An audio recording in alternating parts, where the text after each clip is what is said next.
আসসালামু আলাইকুম ওয়া রাহমাতুল্লাহ। সম্মানিত আমার প্রাণ প্রিয় পঞ্চম শ্রেণীর ছোট্ট বন্ধুরা, আশা করি তোমরা আল্লাহর রহমতে অনেক অনেক বেশি ভালো আছো। আজকে আমরা তোমাদের জন্য যে ধারাবাহিক ক্লাসগুলো আমরা আলোচনা করছিলাম তার ধারাবাহিকতায় আজকে আমরা 31 নম্বর ক্লাসটি নিয়ে তোমাদের সামনে হাজির হয়ে আছে। তোমরা যদি ক্লাসটি ভালো করে বুঝতে চাও অবশ্যই শেষ অবধি পর্যন্ত দেখবে।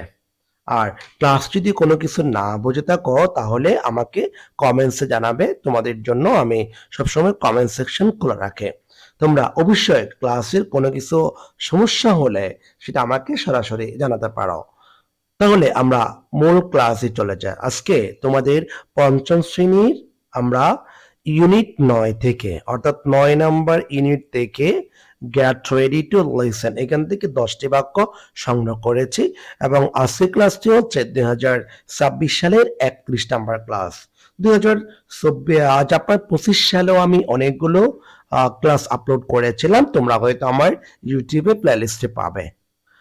তাহলে আমরা কথা না বাড়িয়ে আমাদের মৌলিক ক্লাসে চলে যাই। 10টি বাক্যের প্রথম বাক্যের মধ্যে আমরা দেখতে পাচ্ছি দ্য টিচার। ঠিক আছে, দ্য টিচার মানে হচ্ছে শিক্ষক।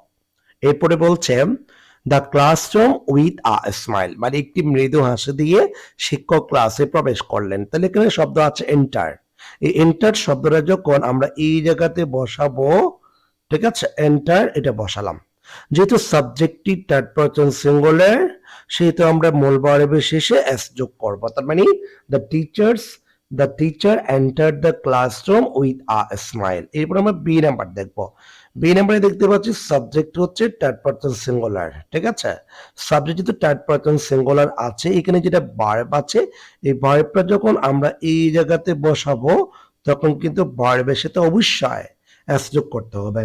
সাবজেক্ট যদি থার্ড পারসন সিঙ্গুলার নাম্বার হয় মূল ভার্বের শেষে আমাকে এস বা ইএস যোগ করতে হবে।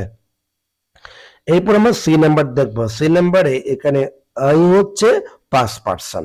ঠিক আছে, যেহেতু সাবজেক্ট পাস্ট পারসন আছে এখানে যেটা সিট আছে আমরা এই সিটটি এই জায়গাতে বসাবো এবং এই ভার্বটার সাথে আমরা কখনো এস বা ইএস যোগ করতে পারবো না। কেন পারবো না? আমার সাবজেক্টটি হচ্ছে প্লোরাল অর্থাৎ মানে ফার্স্ট পারসন আছে, মানে থার্ড পারসন সিঙ্গুলার হয় নাই, এই জন্য আমরা ভার্বের সাথে এস বা ইএস যোগ করব না। এরপর আমরা ডি নাম্বার দেখবো। ডি নাম্বারে একটা বাক্য দেখতে পাচ্ছি, ওই বাক্যের সাবজেক্ট হচ্ছে উই। উই হচ্ছে ফার্স্ট পারসন প্লোরাল। যেহেতু সাবজেক্টটি ফার্স্ট পারসন প্লোরাল আছে সেহেতু আমরা এখানে যেটা কিপ আছে প্রেজেন্ট ইনডিফিনিটেন্সে এই কিপের সাথে আমরা কখনো এস বা ইএস যোগ করতে পারবো না। কেন পারবো না? ওই যে সাবজেক্টটি হচ্ছে প্লোরাল অর্থাৎ উই মানে হচ্ছে আমরা, আমরা তো কখনো সিঙ্গুলার না। যেহেতু প্লোরাল সেহেতু আমরা কিপ এটাকে কিপে রেখে দেব বা এটার সাথে কখনো এস বা ইএস যোগ করতে পারবো না। আশা করি আমরা বুঝতে পেরেছি। এরপরে দেখবো আমরা আমাদের এই নাম্বারটা। এই নাম্বার দেখতে পাচ্ছি মাই ফ্রেন্ড আমার বন্ধু। ঠিক আছে, আমার বন্ধু বলতে একজনকে বুঝিয়েছেন। তাহলে যেহেতু একজনকে বুঝিয়েছে এবং বলছে আমার friend dash his hands on the desk, এখানে কি লেখা আছে? প্লেস। ঠিক আছে, তো আমরা এই প্লেস শব্দটা এইখানে বসাবো, পি এল এ সিই। সাবজেক্টটি যেহেতু থার্ড পারসন সিঙ্গুলার আছে তাহলে মূল ভার্বের শেষে আমরা এস যোগ করবো। তার মানে my friend places his hands on the desk. এরপরে আমরা এফ নাম্বার দেখব। এফ নাম্বারে যে সাবজেক্টটি আছে সেটা আমরা দেখছি, এখানে সাবজেক্ট হচ্ছে উই। ঠিক আছে, এরপরে দেখতে পাচ্ছি স্টপ। স্টপ শব্দটার পর যদি কখনো শূন্যস্থান থাকে তাহলে ওই শূন্যস্থানে ভার্বটি বসানোর সময় আপনাকে আইএনজি যোগ করতে হবে। তার মানে টকিং। ঠিক আছে, we stop talking to each other immediately. এরপর আমরা জি নাম্বার দেখবো। জি নাম্বারে দেখতে পাচ্ছি দ্য রুম। সাবজেক্টটি থার্ড পারসন সিঙ্গুলার।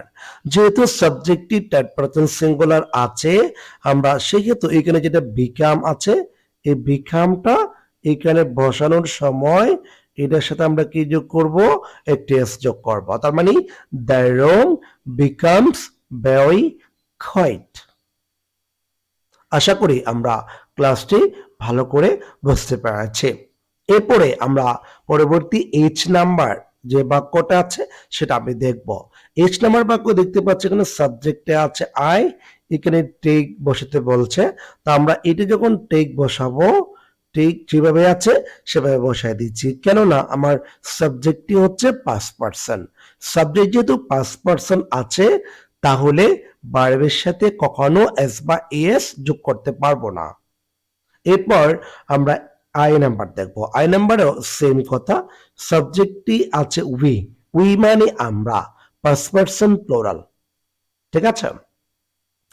তাহলে সাবজেক্টে যেহেতু 5% প্লোরাল আছে, সেহেতু আমরা কি করব, এখানে যে ভার্ব আছে ওই ভার্বের সাথে আমরা কখনো এস বা ইএস যোগ করতে পারবো না। তার মানে we clear, sorry we clear হবে, এটা we clear, CLEAR, we clear our tax of toys and distraction, ঠিক আছে। তার মানে উইটা যেহেতু 5% প্লোরাল, সেহেতু ভার্বের সাথে আমরা এস বা ইএস যোগ করিনি। এরপর আমরা সর্বশেষ আজকের ক্লাসের যে সর্বশেষ বাক্য আছে সেই বাক্যটি আমরা দেখছি, অর্থাৎ যে নাম্বারটা।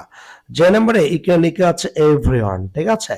ইংরেজিতে কতগুলো ওয়ার্ড আছে, ওয়ার্ডগুলো হচ্ছে everyone, everybody, everything, no one, nobody, nothing, someone, somebody, something. এই ওয়ার্ডগুলো যদি কখনো কোনো সময় কোন একটা বাক্যের মাঝখানে আপনি পান, বাক্যের শুরুতে পান, সাবজেক্ট হিসেবে ব্যবহার হয়, তাহলে এরপরে ভার্বটি সর্বদা সিঙ্গুলার ফর্ম হবে। তার মানে এখানে যেটা লোক আছে সেটি লোকস হবে, ঠিক আছে। আশা করি আমরা বুঝতে পেরেছি। পরবর্তী ক্লাসটি নিয়ে খুব শীঘ্রই হাজির হচ্ছি। সেই পর্যন্ত সবাই ভালো থাকবেন, সুস্থ থাকবেন। আসসালামু আলাইকুম ওয়া রাহমাতুল্লাহি ওয়া বারাকাতুহু।